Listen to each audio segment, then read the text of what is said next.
నమస్తే అండి. నమస్తే సార్. అక్కడ నాగబాబు గారికి ఇక్కడ విజయశాంతి గారికి ఎమ్మెల్సీ పదవులు దక్కాయి. అవును, ఏంటి సడన్గా సర్ప్రైజ్ ఇచ్చారు విజయశాంతి గారికి ఎమ్మెల్సీ పదవి ఇచ్చి, మీకు ఏమనిపించింది? బ్రహ్మాండంగా ఆమె పోరాటం చేయగల వ్యక్తి. ఏ పార్టీలో ఉన్నా పాపం ఇప్పటి వరకు పదవులు సరిగా అలంకరించలేదు, కానీ ఆమె నిజాయితీ పరురాలండి. మాకు తెలిసి చాలా నిజాయితీ పరురాలు. ఎవరైనా ఏం తప్పు చేస్తే ముక్కు మీద కోపంతో అనేయడమే తప్ప స్వార్థం ఉండదు, కుళ్ళు లేదు, కుతంత్రం లేదు. అలాగే మన ఏమంటారు, కరప్షన్ కూడా లేదు. ఆమె అన్యాయంగా ఎవరి దగ్గర డబ్బులు తీసేసుకోవాలని అలాంటి నీచ మనస్తత్వం అయితే విజయశాంతి గారి దగ్గర లేదు.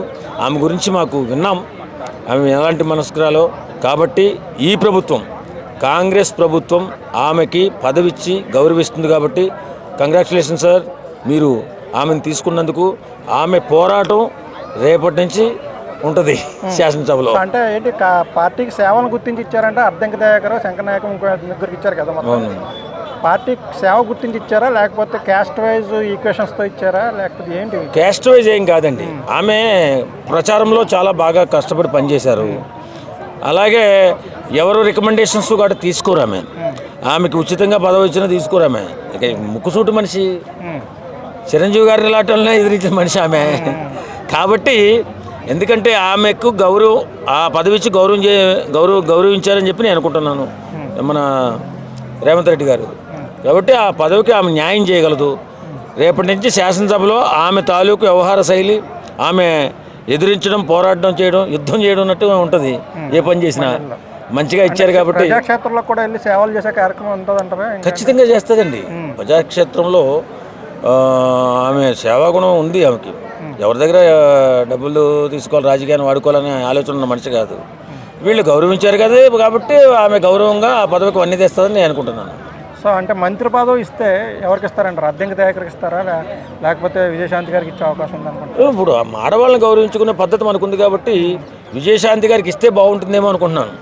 అద్దంకి దయాకర్ గారు మంచి వాగ్దాటి ఉన్న వ్యక్తి. కాకపోతే ఆడవాళ్ళగా ఈమె ఉన్నది కాబట్టి లేడీస్లో కూడా బలంగా ఇప్పుడు బలమైన వ్యక్తి కాబట్టి ఈమె కూడా ఇస్తే బాగుంటుంది. మంత్రి సడన్గా తీసుకురావడానికి కారణం తీర్మానం వలన ఉద్యమాలు, ఇవన్నీ తీర్మానం వలన బీసీ ఉద్యమం చేస్తున్నారు కాబట్టి, ఇవి బీసీ కాబట్టి కొంతమంది అంటున్నారు. అదే ఏదో బీసీ గురించి ఇవ్వడం కాదండి, ఆమె చేసిన కష్టం అంతే. ఆమె ఏమన్నా ఆశించిందా? కాదు, ఇంతమంది పనిచేస్తూ ఉంటారు. చిన్న చిన్న వాళ్ళే, చిన్న చిన్న యాక్టర్లే పనిచేసి పదవి కోసం ఆశిస్తూ ఉంటారు. ఈమె పెద్ద హీరోయిన్, ఈమె వాగ్దాడి ఎంత గొప్ప వ్యక్తిని, మన కేసీఆర్ గారిని కూడా బాగా ఎదిరించి మాట్లాడి ఆయన్ని కూడా ఎదిరించింది కదా. అలాంటి వాగ్దాడి ఉన్న వ్యక్తికి ఇవ్వాలి కదా పదవి. అంటే తీర్మానం వలన ఎఫెక్ట్ ఏం లేదంటారా? తీర్మానం వలన అంత ఎఫెక్ట్ ఏమి ఉండదండి.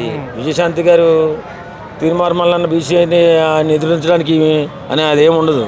ఈమె మాత్రం ఖచ్చితంగా పరిపాలనలో భాగస్వాములు అవుతారు. ఖచ్చితంగా మంచి జరుగుతుంది మన తెలంగాణ రాష్ట్రానికి. అంటే హైకమాండ్ మాట ఇచ్చిన మేరకే నెరవేర్చుకుంది, కానీ దీని వెనకాల ఎటువంటి స్ట్రాటజీ లేదండి. ఆమెని చూద్దు. ఇప్పుడు వీళ్ళందరూ పదవుల్లో ఉన్నారు, ఆమె కూడా వీళ్ళతో పాటు పోరాటం చేసిందే కదా. అప్పుడు ఎమ్మెల్యే టికెట్ ఆశిస్తే ఇవ్వలేదు. ఏదో పదవి ఇచ్చి గౌరవించాలి కదా. గౌరవించే దానిలోనే ఇచ్చుంటారు రేవంత్ రెడ్డి గారు. సో కాంగ్రెస్ పార్టీ కష్టపడే వాళ్ళకి మంచి వేదికను అనుకోవచ్చు అంటారు. ఖచ్చితంగా ఉంటుందండి. నాకు తెలిసి కాంగ్రెస్లో కష్టపడి పనిచేసిన వ్యక్తులకి పోరాట పటిమ చూసి వాడు నిలబడగలడా, నిలబడలేరా, వాడు కరప్షన్ చేస్తాడా కాదా, ఎలాంటి వ్యక్తి, జాగ్రత్తగా ఉంటాడా లేదా, మన పార్టీని నమ్ముకుని ఉంటాడా లేదా ఆలోచిస్తూనే ఉంటుంది పార్టీ. వాళ్ళకి ఇంటెలిజెన్స్ రిపోర్ట్లు ఉంటాయి కదండి. ఆ విధంగా అందులో భాగంగానే వీళ్ళు ఎవరికి ఇవ్వాలి పదవి అనేది నిర్ణయించుకుని, వాళ్ళ పెద్దలంతా కలిపి కూర్చుని నిర్ణయించుకుని ఇచ్చే పదవి.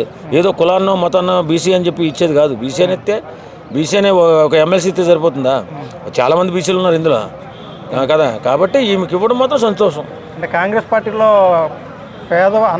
అణగారిన వర్గాలను గుర్తించే ఒక మార్పు వచ్చిందని అనుకోవచ్చు అంటారా మీరు? ఖచ్చితంగా గుర్తించాలి కదండి. దేశంలోని చాలా పాతాళాన్ని పడిపోయింది కాంగ్రెస్ పార్టీ.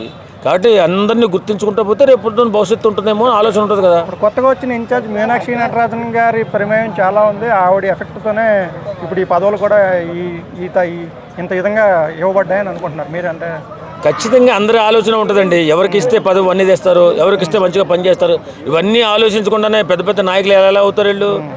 ఖచ్చితంగా ఇవన్నీ ఆలోచించే మన విజయశాంతి గారికి ఇచ్చి ఉంటారు నా ఆలోచన. సో మీనాక్షి నటరాజన్ గారి ఎఫెక్ట్ కూడా ఉండే ఉంటుంది. ఖచ్చితంగా ఉంటుంది. ఏమంటే పెద్దల ఆలోచనలు ఎలా ఉంటాయి, దూరదృష్టితో ఉంటారు.